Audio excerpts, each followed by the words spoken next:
Hello everyone, and a warm welcome to our webinar this afternoon that is all about how to create the perfect digital strategy with our very own amazing head of marketing, Chris Hall, who will be taking you through the essential steps your organization needs to know how to create a successful digital strategy. And Chris will show you how to set your goals, allocate resources, the tech options available, and other great tips for tracking data and using metrics.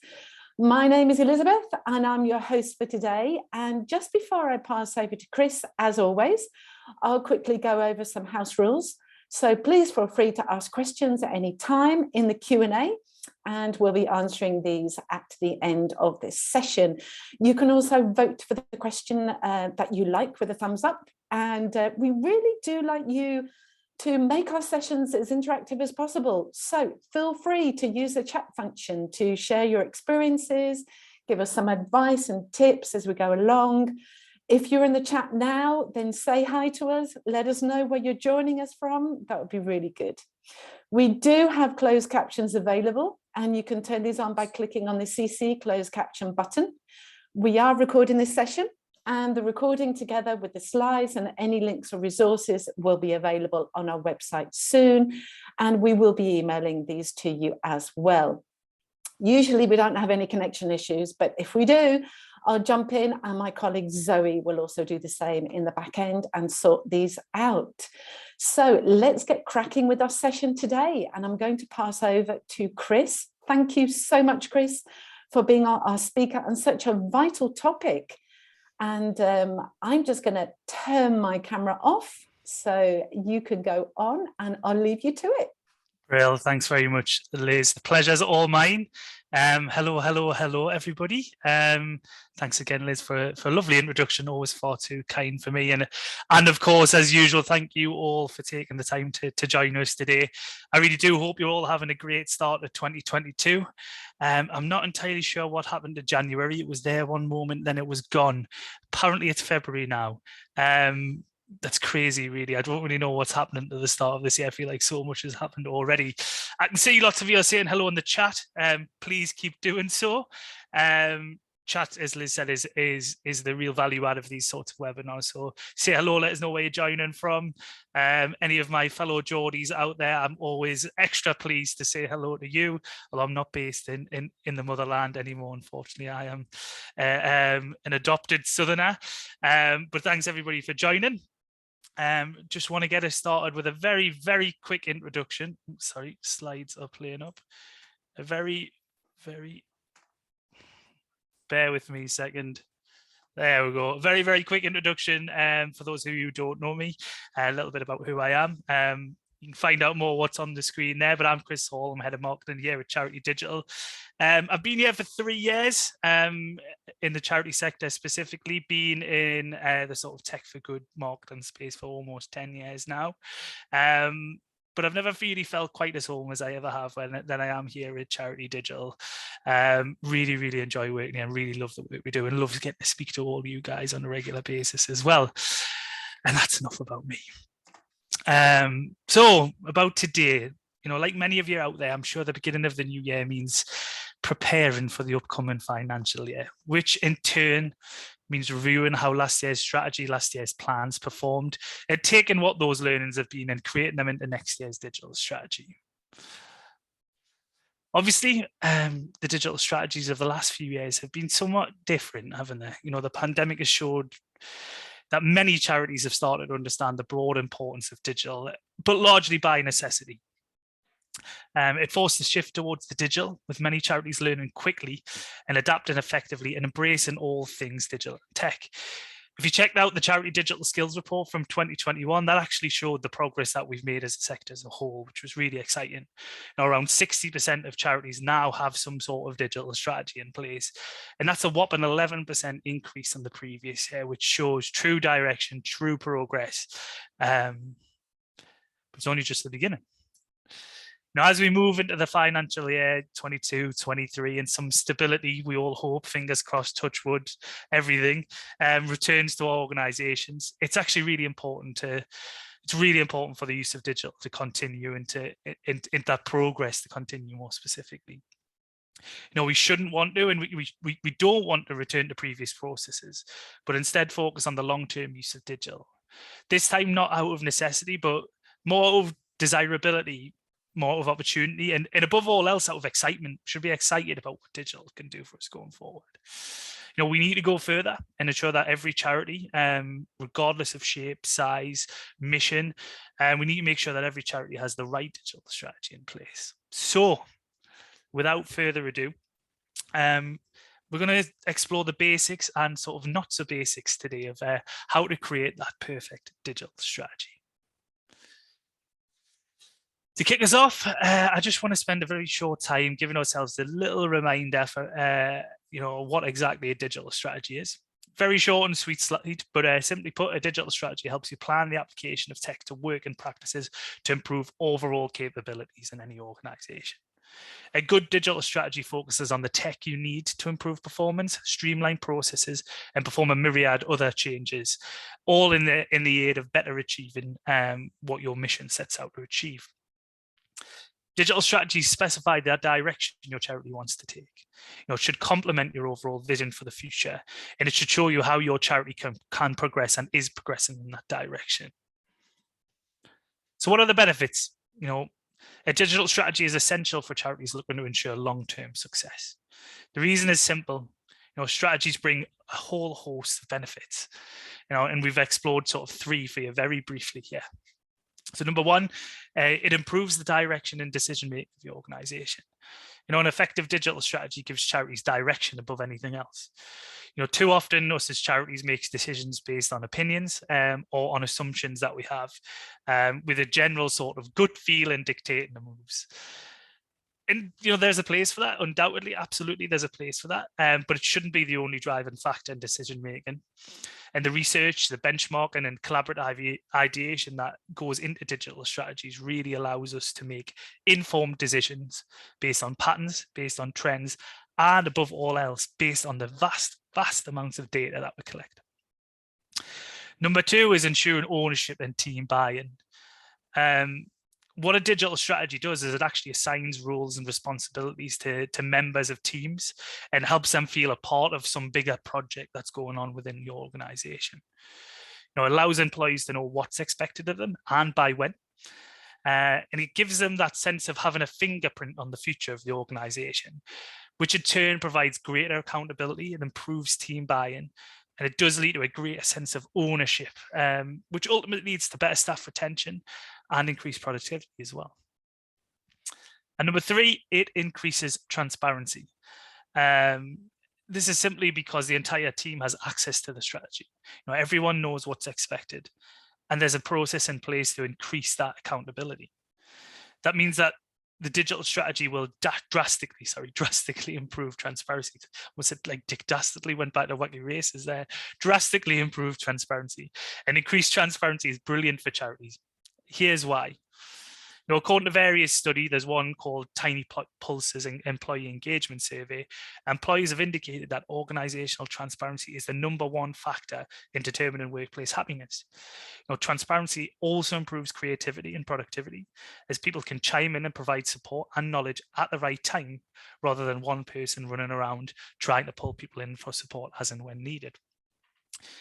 Transparency also undermines that sort of traditional and often stifling notions of these organizational hierarchies, which lets people and employees specifically feel more valued and listened to, as well as reducing the effects of bottlenecking and flexibility. It creates those adult-to-adult relationships that we all want in the workplace. Those flat structures where people have voices, people feel they're heard, and that in turn sort of really it really helps with buy-in. It really sort of promotes the level of buy-in that you get from your staff by having them just essentially feel a part of something. So very briefly touched on the benefits. I didn't want to spend too long on them. A little bit of a digital strategy refresher there. So how do we get started? Well, the first port of call is understanding where you currently are, what's your current position in the digital world. The act of creating a digital strategy often seems a little daunting, but it really only requires a few steps. The first and perhaps most obvious is understanding your own position. A digital strategy cannot exist in isolation. Every charity, regardless of where they are in the digital journey, its shape, its size, its needs, they all need to consider their current capabilities, potential resources, general mission, and any other strategic goals that they want to achieve. The first step, therefore, is to establish a baseline that broadly demonstrates your current use of digital and your current digital responsibilities as well. There are plenty sort of routes to get there, or plenty sort of avenues to determine your digital baseline. Each of them are different, each of them unique, but all can be used either individually or together. And we've highlighted a few possibilities for you that I'm going to run through now. First up is business process mapping. So mapping involves listing the digital applications that you currently use for each of your current processes. For each application, you should take note of certain criteria, such as its age, effectiveness, its usefulness, its environmental cost, general cost, and so on. And you can define this criteria based on your vision. The mapping process will give you an overview of the digital tools, software, and hardware that you currently use. And what it will do, will highlight weaker areas in your organization, as well as ones that are performing well, and giving you all the data basically you need to know where to improve, where to invest, where to double down on if something's performing well. Next on the list is a digital maturity assessment. I'm sure this is something we've all seen before, or regular readers of Charity Digital will have seen before. Essentially, what a digital maturity assessment is a very good way of benchmarking your current digital output against other charities and sector norms. It's also a really useful tool to measure your progress over time and validate what you're doing against a specific benchmark. This is a really important part of any successful digital strategy, especially when you're establishing, evaluating and tracking goals, which we'll come back to in just a little bit.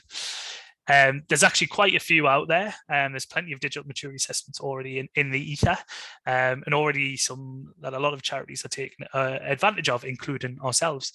So we put together a list with a quick little overview of what some of those are and some of the ones that we use here to measure our digital strategy.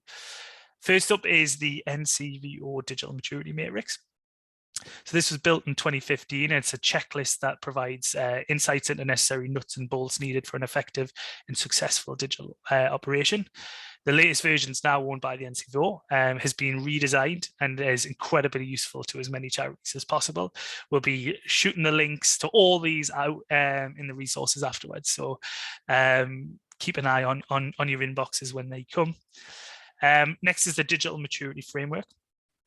So this tool helps charities to measure how ready they are to transform digitally, evaluating the charity against 15 key competences. The test is designed to be useful to both digital leaders and employees across the organization. This is one we've done ourselves and something that all of us within the organization did. Very, very useful tool just to get a good scope of where not only you see where you are, but from a leadership position, being able to see where the various levels within your organization also see where you are from digital. And then there's the data maturity assessment tool from our good friends at DataOrchard. This tool works to find out the data maturity of charities using 5 stages of digital progress, from being unaware to emerging, learning, developing, and mastering. Really good one. Again, would highly recommend that one, again in conjunction with the others we've just mentioned. There's also plenty of other options online, many of which are digital, free, and all easily accessible as well. But as always, find the one that gives you the information you need, all based on what you're trying to achieve. And remember that benchmarking is supposed to identify improvement areas. So try your very, very hardest. And it's actually really important to remove any biases that you have when reviewing the results. Sorry. And above all else, let the results, however shocking or scary or even exciting they may be, let the results inform your digital strategy. Don't impart those biases that you might have on them. Number 3 on our list is a digital skills audit. Excuse me. So similar to the above, but with a focus on, or similar to what I've just mentioned, sorry, but with a focus on skills across your organization. You can have the best digital and the best tech in the world, but without the knowledge and without the application, you'll really struggle to always get the best out of it. I always equate digital to like any other process, and I'm quite a stickler for process. like process, digital is only as good as the people you've got employing it. So what a digital skill audit does is pinpoint digital skill gaps in your organization, which you can really then start to use to inform the areas of your strategy you need to plug, the skills that you need to build, whether it be them soft skills, hard skills, or anything in between. Training should be a massive part of your strategies, and charities should aim to marry the right skills with the right tech as well, which is why a skills audit with any sort of business process mapping and maturity benchmarking is essential. There's a couple of really decent options online. One brilliant tool for a digital skills audit is the digital checkup. So that's created by the SCVO, or Scottish Council for Voluntary Organisations. It allows charities to map digital capabilities through questions, exploring the skills of staff and volunteers and so on. Another obviously is the Charity Digital Skills Report, which is produced by Zoe Mon, the Skills Platform. It's an annual report that analyses the sector's digital capabilities as a whole. I already quoted it once in this deck. It is a great resource for charities to see how other orgs are changing and to see how your org compares from a capability perspective. Great little benchmarking tool just to see where you are. Now I'm going to wrap myself up on digital skills there because I think I could talk on a whole webinar about it, and I promise we will in the future. But for now, we need to move on. We do have a great article that we'll be sharing about this in the resources as well, called How to Conduct a Digital Skills Audit. So do look out for that if you cannot wait until we get another webinar sorted. Fourth on the list is a SWOT analysis. You know, the tried and tested SWOT analysis, as I like to call it. It takes me back to my university days and in the degree. You know, and a SWOT analysis is essentially a route to identifying strengths, weaknesses, opportunities, and strengths of the various components within the digital strategy. In a sort of simple way, SWOT is presented in 4 square quadrants, each dedicated to one element of either strengths, weaknesses, opportunities, or threats. And what we can do as charities is simply assign digital processes to different quadrants. I'm struggling with that one. Discuss the assignment, rank their processes, and draw action points from the conclusions. By identifying the digital strengths, weaknesses, opportunities, and threats, we should be able to clearly see areas of what new digital activity should be run against, and what against the areas of improvement as well. What we should do, what we shouldn't do, and why. Essentially, being able to assess all the different options that go with it. And the ability to apply a ranking system like the SWOT analysis allows. That gives you the option to sort of gives you some particularly strong information that can really help when you're establishing your goals, and can really help when you're taking those goals to your boards to get that specific buy-in that you need. And finally, we have management software. So this is a tool to kind of help with everything else. You know, using the above, you'll have kind of accumulated loads of information, and you'll need even more going forward. So it might be a good idea to start tracking progress and consolidating that information in one centralized place. You know, there's the tech savvy charities out there may opt for the sort of strategic and specific strategic management software, but they can be expensive, they can be overly complex. Alternative ways, is to employ some project management software as well.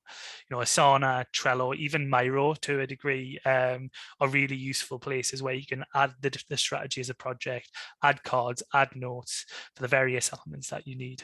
You can assign deadlines, assign people, and use that to track the different elements that will make up the final version. You can then link out to research from them as well, providing all the information on the other things that we're going to come to in the deck very shortly. As I said, everything that leads to the final strategy.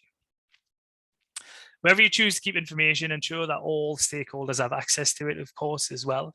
You know, at the very least, if you decide against any form of management software, you could have a shareable cloud-based folder, for example, which houses all the necessary information.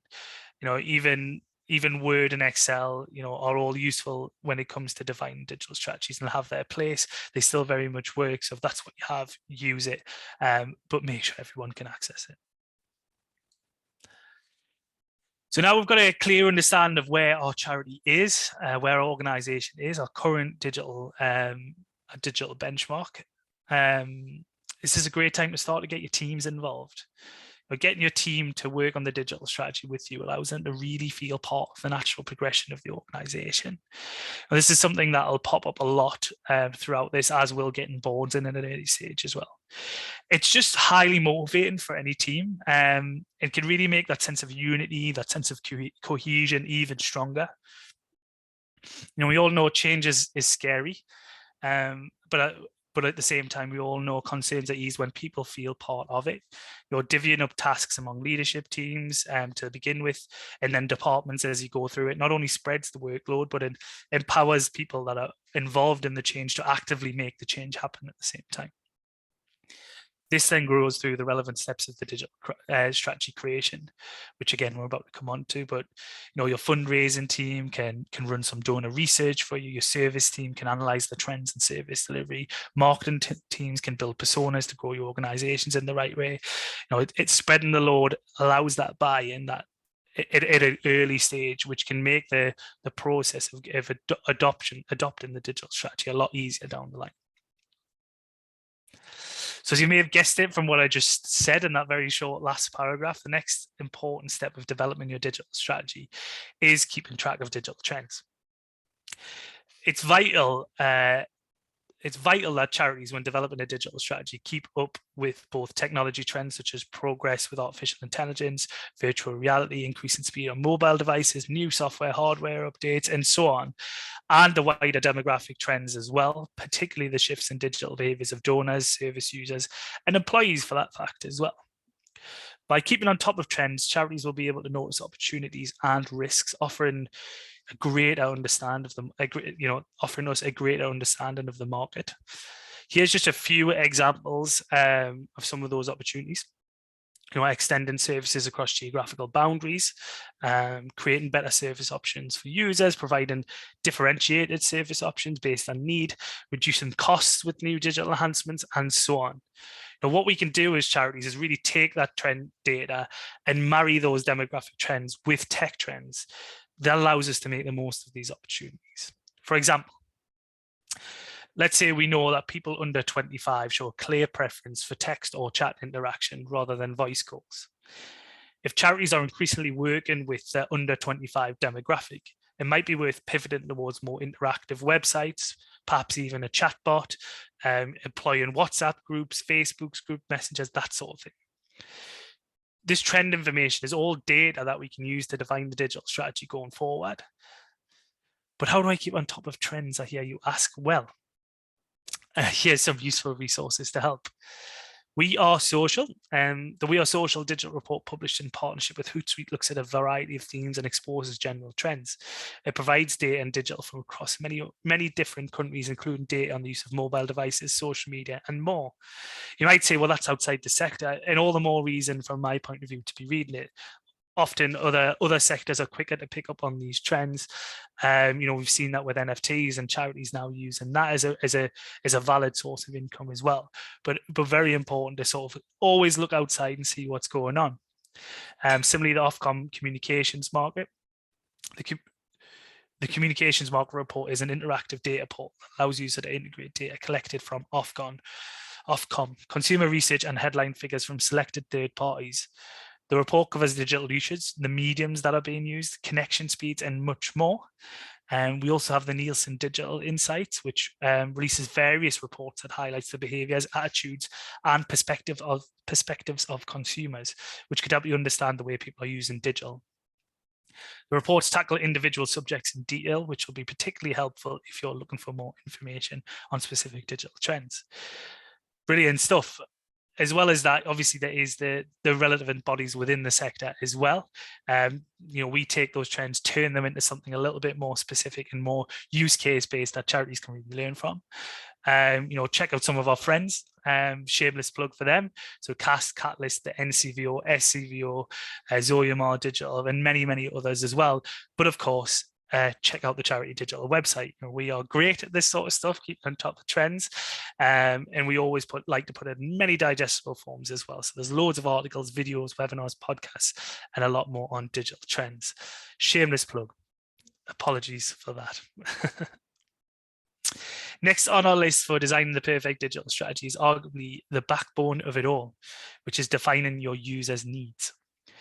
Your users are your raison d'etre, for my terrible French, your reasons to be, and every decision that we make should be made in service of them. By understanding the continuously changing needs of your service users, your donors, and any other types of user that interacts with your charity, you'll be able to craft a much more inviting proposition than previously.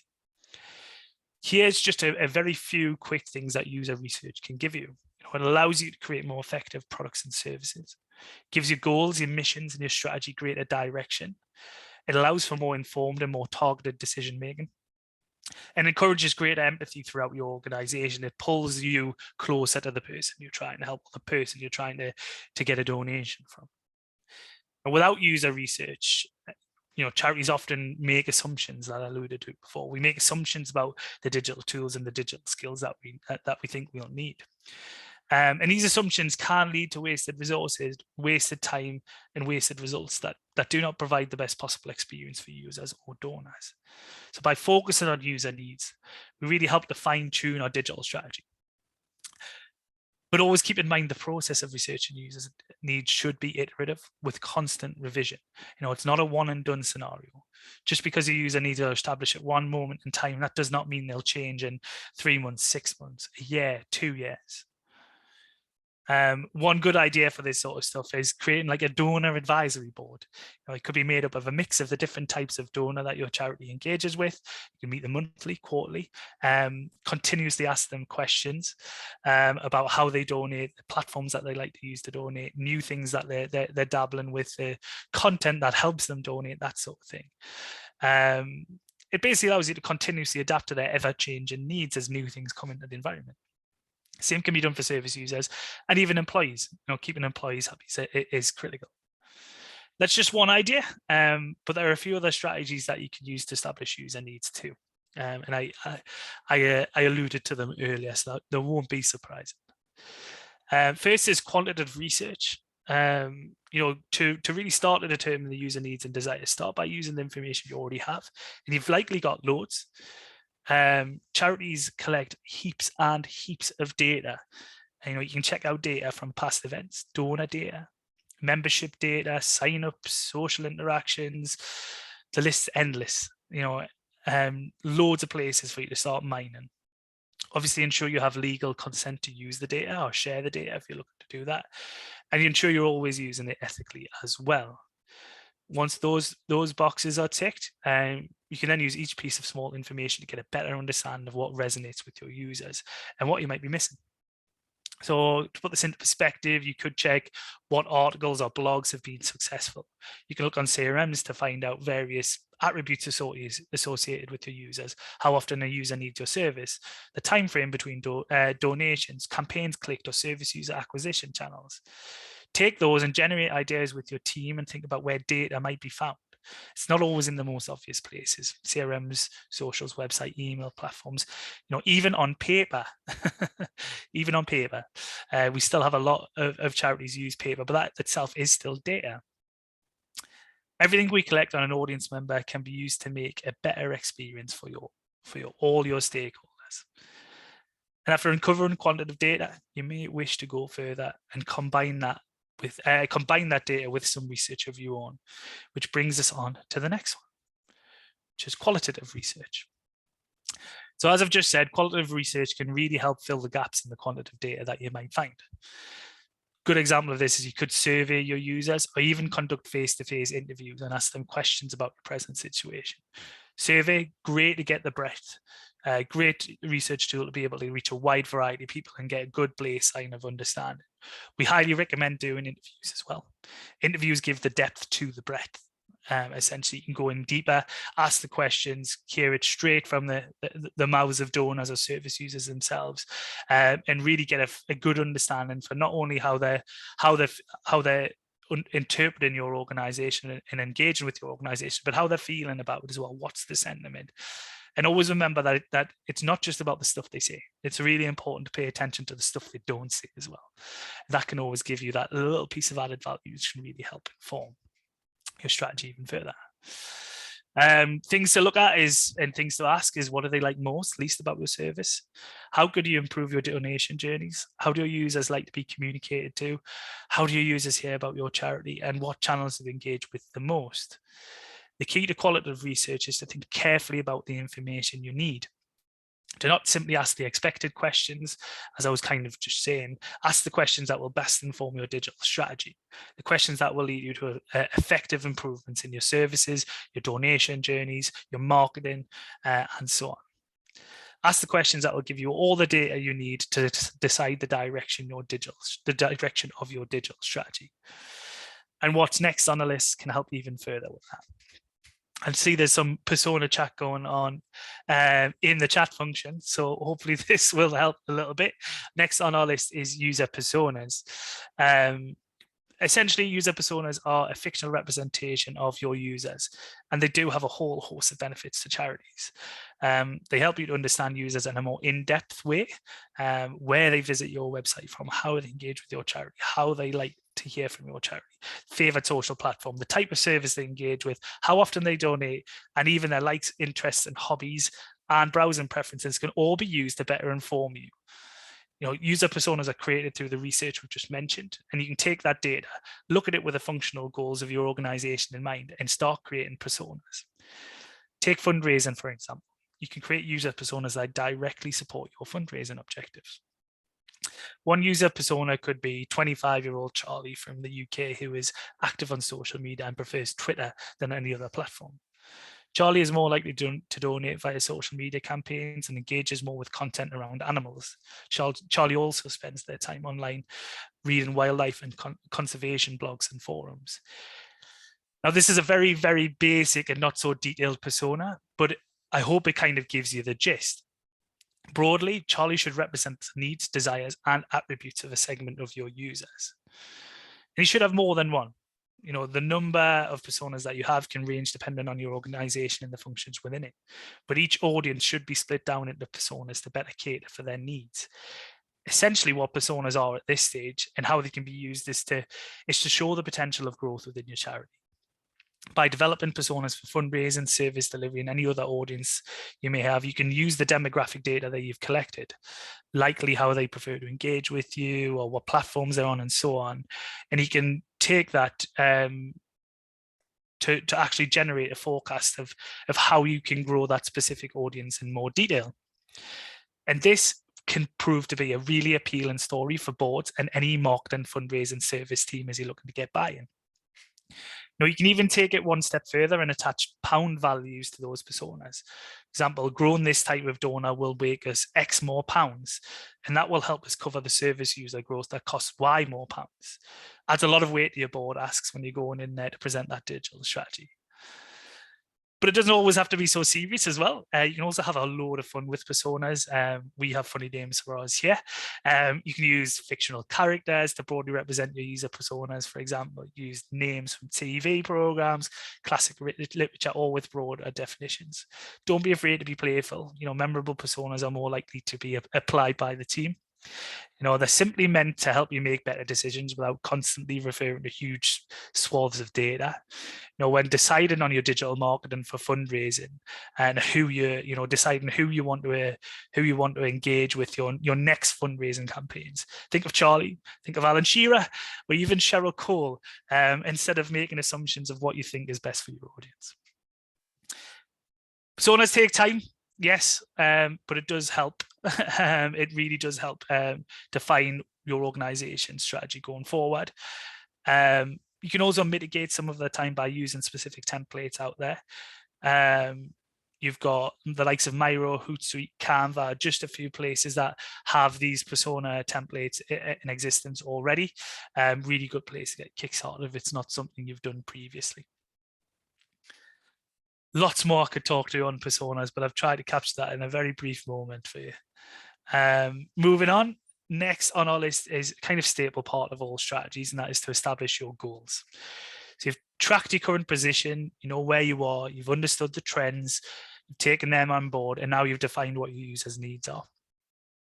Now you can use all of that information, you bring your team together and start formulating the roadmap for 2022-23. Goals can start broad. Use the research and preparation you've already done to narrow them down. But you need to make sure your goals are clear, effective, transparent, and accessible to all stakeholders. And goal setting strategies can help there as well. Excuse me. One easy way to ensure the above is using goal setting strategies, as I kind of said. We regularly suggest using the SMART criteria, ensuring all your strategies are specific, measurable, achievable, relevant, and timed. Now, it's a tried and tested goal setting strategy, but it's not the only one. And we wanted to add a few others in this webinar as well. For more agile digital strategies, fast goals aim to accelerate your team's performance by applying the following principles. Frequently discussed, so goals should encourage ongoing discussions, and goals should be made into an integral part of both team meetings, one-to-ones, and monthly OKRs. Now, ambitious, goals should stretch the team. Challenging, but not impossible. You should have a minimum goal that we want to achieve, but a stretch goal in there as well, which is always driving progress forward. Specific, the same S as in SMART, should be specific, and everyone should be clear about what's required to achieve them. And transparent, goals should be completely visible and should allow for complete accountability across the organization. Fast is more of the structure that we follow internally, and highly recommend for those who are looking to really jumpstart their digital strategy. There are other alternative goal setting strategies to SMART and FAST as well. There's smarter, clear, hard, wise, and many other acronym-based examples. Apparently, goal setting loves an acronym, but as ever, do your research. Pick the strategy that best suits the needs of your charity. The goal setting strategy that best suits the needs of your charity. And remember that these strategies should add clarity and accuracy to your goals. It shouldn't constrict them. If you find your goal setting strategy is constricting, you're using the wrong one. Change, find another one. Another way to help is to set effective goals for your digital. Another way to help set effective goals for your digital strategy, is to consider the 5 Ws. The 5 Ws are often associated with journalism, and their purpose is to paint the clearest possible picture of any story, making sure you're including all the essential information as you go.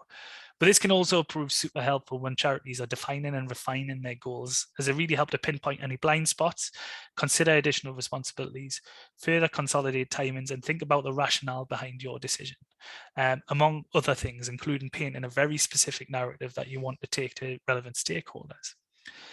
They work by essentially making you ask yourself some key questions. Who will be involved at each stage, which allows you to designate roles for team members, leaders, and so on.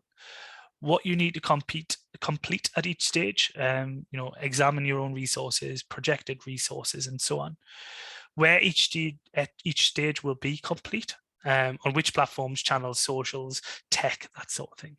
When each stage will be completed, so this allows you to set milestones, timings, add flexibility, that sort of thing, and why you've set the above.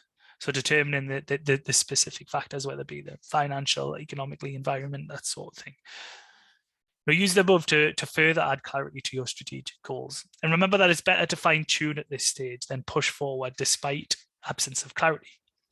Key top tip here is that the tighter and more comprehensive your digital strategy goals are, the more likely you are to achieve future success. And just as I highlighted the point to get your team involved earlier, this is also, goal setting is also a good time to get your boards involved. Sharing the research with your boards and involving them in this part of the process can ease buying tensions down the line. The handprint that it gives them early doors, and it entices boards to adopt into your plans at a much earlier stage than they might do at the end of it when you just presented it. You can also make boards earn their keep here as well. They can offer you an outside perspective, using their background and knowledge, hopefully digital background and knowledge, to help inform your strategy's direction, bring up any trends that they might be thinking about in their respective companies or organizations. And also that outside perspective allows them to potentially see opportunities that you might have missed from your research, just from solely being in the weeds. An outside perspective is invaluable, and it also can get them excited about the potential investment ask that you might be directing their way as well. And now for the easiest part of defining the digital strategy is actually putting what you've done on paper. Once you've got your clear goals determined by your user needs, current resources and digital trends, then you can actually start putting together a strategy that looks professional and is easy to follow. And we've pulled together a few steps that might help you. So pick the format. The format is whatever works best across the organization, but the digital strategy should be digital. It's worth having a long form written version to always refer back to, but support and presentations are essential when looking to get buy-in from teams and boards. These methods are often the most time friendly too, and can be made using Word, PowerPoint, or Canva, for the Canva lovers out there. Mentioned that a few times. Yeah, I've seen some fantastic video and visual strategies out there, but realistically, we as charities don't have that time. It's great if you do, but we certainly don't. A Word or Google Doc is tried and tested, but the key to buy is to keep things short. Visual information that tells the person what you're going to achieve and how you're going to achieve it. And start writing it. It's likely best for consistency needs for one person to take the responsibility of actually collating and writing or conducting the act of writing the digital strategy. What you don't want is a strategy that includes various different visual presentations, different tone of voice, sections of different lengths, so on. Just a sort of hodgepodge of things pushed together. That singular writer can ensure that the information is presented efficiently, consistency, and with excess information removed. That being said, as we've also alluded to, it's important to make teams feel part of the strategies.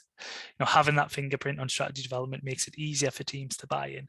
They generally take more pride in achieving the goals outlined. By using tools like Miro over the course of the several meetings, you can ensure that voices are heard without risking the effectiveness of the strategy as a written or creative document as well. It's a big task, so make sure you afford all those involved time and, importantly, space to put everything together. Ensure the entire team is ready to both ask and answer questions and review wherever necessary as well. It's also important to clearly assign roles. A good digital strategy should take a while to put together. So as you deliberate and the pulling the pieces together, it's best to ensure you have roles set out clearly to spread the load effectively. Wherever possible, allude to the employees that vaguely hold responsibility for areas of that strategy. So marketing look after marketing, fundraising after fundraising, and so on. Again, this empowers departmental buy-in at an early stage by increasing that accountability and increasing that ownership. And then lastly on this point, edit, proofread, edit, repeat. So this part comes straight out of the mouth of our content editor here at Charity Digital. I can't take any credit for that.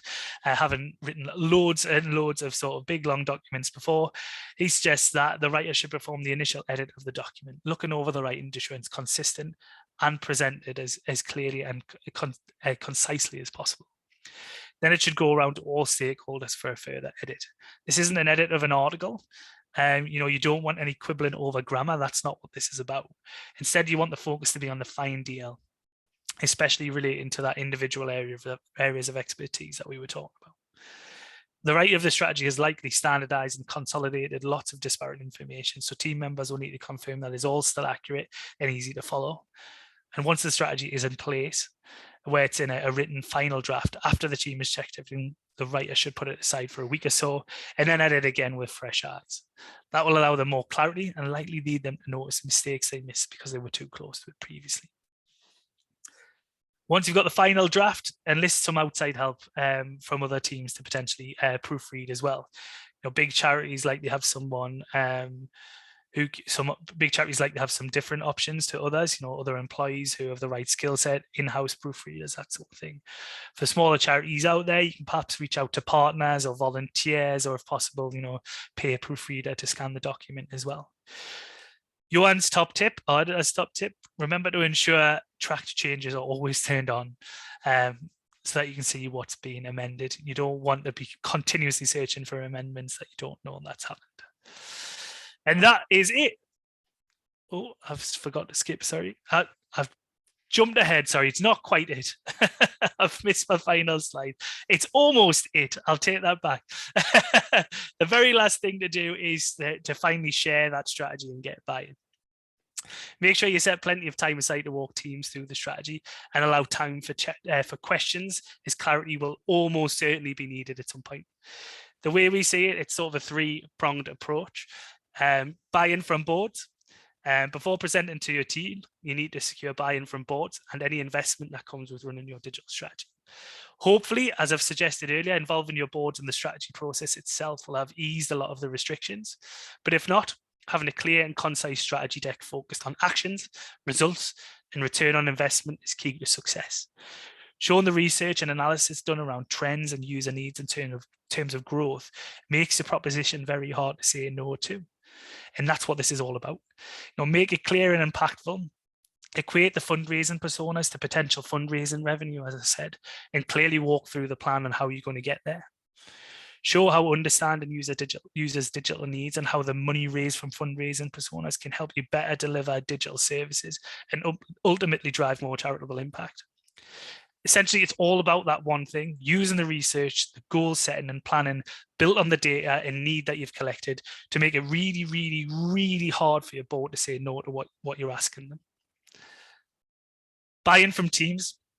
So deliver the strategy org-wide, as it's important for all the organization to understand the collective goals of your charity.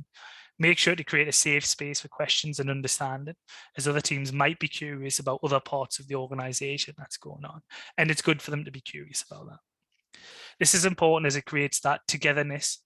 And at the end of the day, we want all teams to embrace digital instead of having one digital team. You can then expand this to have team leads walk through the specific parts of the strategy that pertains to them, again, allowing for time for questions and problem solving. And managers and leaders should leave no stone unturned here. If the team was effectively used in the planning phase, should leave the meeting with everyone knowing what's required of them. And everyone should be excited about what's to come as well. I always find digital strategies really exciting, but I don't know if that says more about me than anything else. Lastly is OKRs and evaluation. Set up evaluation timeline for OKRs or KPIs. This ensures that you're not only tracking the effectiveness of your strategy, but gives the team and the boards the first and next milestone for strategy review. Now, it's a bit like planning your next holiday before the one that you're on ends. We like to have something to work towards, something to look forward to, something else to get excited about. And effectively, this is the flag in the ground that puts your strategy firmly in motion. And this time, that's it. You now have your digital strategy, feet up, chill out time. Wrong, not quite. Lying. An effective digital strategy is a moving target. It's always evolving, and the approach should be no different. You'll have to move with trends. You'll have to notice the patterns in the data and adjust accordingly. But now we've done it once, it'll always get easier. You'll have to make the changes as the sector changes, as digital changes, as society as a whole generally changes. Digital strategies grow stale, and they do grow unstable if they're not updated. So it's essential that you'll regularly revise, review, and rewrite. This time, Brilliant. Third time's a charm. What a great session. Thanks so much, Chris. Gosh, loads of fantastic, valuable advice and takeaways for our audience to chew on and to really digest and put into action. We've got a few questions, and we've been having a few sort of comments in the chat as well. I will just let you sort of catch your breath there. And needed a drink. Yeah, you needed a drink. The slides will be shared. That was a question that was in there as well. And I'm just going to move over to one of the first questions there. That's from Carl. And yeah, he says it's a real challenge, isn't it, when you've got a one-person team? What are your thoughts on that? Yes, it will be. Absolutely. Don't always have not everybody has the luxury of being able to bounce ideas off teams and others. But that shouldn't stop you. You can always, everything's within, it's all within moderation. You can still devise a digital strategy in the specific areas that you're working on. So I was never a one-person team at Charity Digital, but we were a much smaller team once upon a time. And we still, for the functions that I oversaw, still worked hard to create a strategy or put a strategy in place that we could then sink towards with the greater objectives of the organization in mind. So even if you're just a one-man marketing band, Carl, or something else, you should all have a plan this thing too. If it's just a one-person organization, it'd be difficult. but use the peer networks. That's what they're there for. Allow them to help use ourselves, use things like Charity Connect and other things out there to get ideas. But you want a roadmap, however strong. Ideally, what I kind of just walk through is the best case scenario. I understand we can't all do that, but it's good to have something in place. Yeah, and I think that sort of resonates with other people as well that were on the chat, because we did have someone else that said, that they can identify with that. And also, I suppose if you're a one-person team, then it's easier to push through and to approve, isn't it? So that was a comment we had. There's that side of it as well. It swings and roundabouts, and there's positives and negatives to all of it. I think above anything else, just try and just be brave. And I think it's the little things that you might, the little things that you do, the processes that you might impart in your day that might change things long term. Whether it's being able to even not fully understand needs, but spend one day a month going through the data to define those personas that can help inform what you do going forward, or that can open up opportunities for where you potentially might need help and you can go look for that help, that sort of thing. It's just giving it a crack, and not resting on your laurels. Yep, definitely giving it a go. Okay, we've got a question from Ian, who is saying, would you recommend that the digital strategy is a separate document or built into the organization strategy? Oh, so if you want my really honest answer, all strategies should be digital, to be quite honest. So it should be within that. I get that not all organizations work like that. That should be the end goal. All strategies should impart digital within them. From my point of view, so it's not a separate strategy as such. A digital strategy in all senses is a strategy. Bear in mind there might be some non-digital components to it, but behind those non-digital components are often digital components. So it's important to mix the two together and outline as such. You can still do it by function and stuff like that, but yeah, all the strategies should be digital. Okay, brilliant. Marcia is asking, should you try to understand your data first before business processes, mapping applications? Should you understand what data you have, what data you don't have, etc., etc.? Yeah, so they're a little, I guess that wasn't specifically in order of preference type of thing. It's just things you should do before going on to really push on with your digital strategy. The business process mapping is more about tech and how you use tech, where the data really define, the data that you use really defines what you're doing from a user perspective. So what doing the business process mapping first will do is give you a clear indication of what tech you're already using. You can then take what you find from the research and the trends and marry that together to highlight what needs that you have essentially. So user X has this need, and you already know I have this tech. Does that tech support that need? If not, what tech do I need to support that need? Lots of needs there. Sorry, I hope that made sense. But we tend to follow that structure because then you've already got that baseline knowledge in place before you do the research. So you're already thinking. So you've not got all this data and then having to find where you need to fill the gaps. You've already got the baseline and then use the user research to build on the thinking that you've already got. Yeah, you've already got that baseline there. Because you're already, I guess it's slightly different, Marcy, if you've got no digital tools. Yes. That's a different scenario, because then you're in a perfect scenario in that sense, because then you can do the data user research first, the data mining first. Then it's the world's your oyster. You just go and get what you need. In a perfect world, or touch wood, go and ask for what you need and get that buy-in. But yeah, it depends on where you are. Okay, brilliant. We've got a question from Daniel, which is our last question. Please, could you provide an example of utilizing a persona within marketing or social media? Yeah, so I ran through our good friend Charlie, who I just made up yesterday.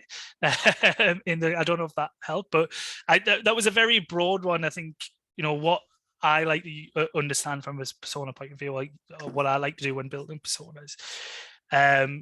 So say it was like the example of Charlie was in fundraising and running social media campaigns. Basically, what you want to ask these people, what you want to understand is what social media platform they like to use, what sort of content they engage with on social media, what time of the day they like to go on social media, what, is it video content they click through? What do they engage with social media ads? I'm just trying to think. There's a list of questions as long as you're on that you can potentially ask. All that can inform you. All that can give you the information that you need to build a persona specifically.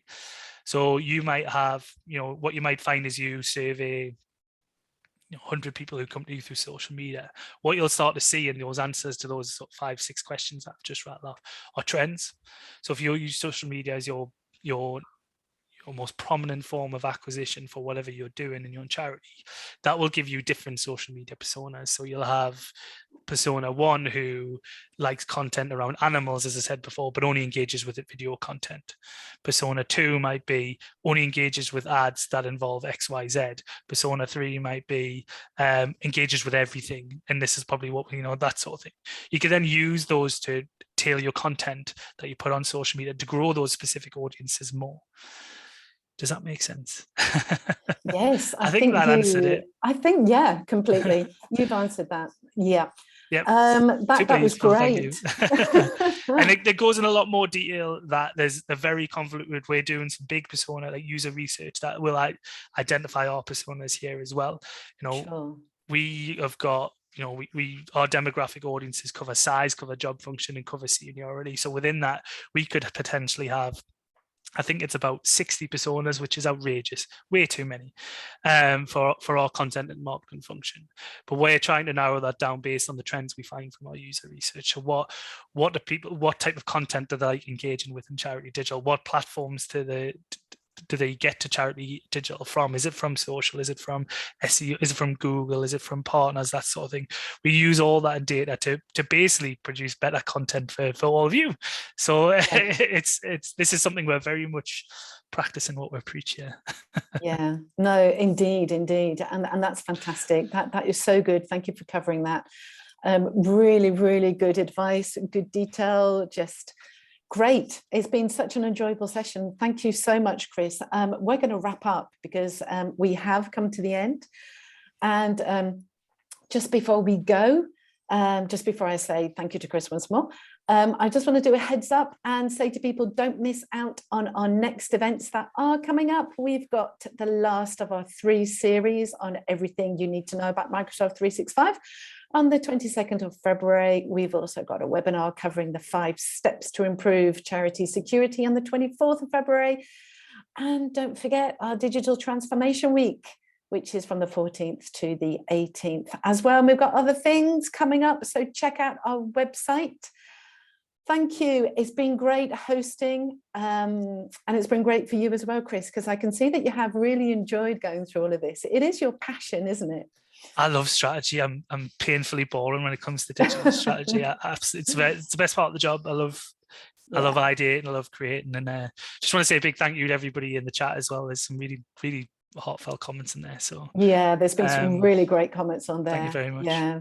Thank you for all the chat, guys. Thank you for making it interactive. It's really good to see your comments and everything. Thank you for thanking us. Thank you for joining us. And Chris, I think we should say goodbye, shouldn't we? Absolutely. Have a lovely day, everybody. Okay, thank you. Bye now.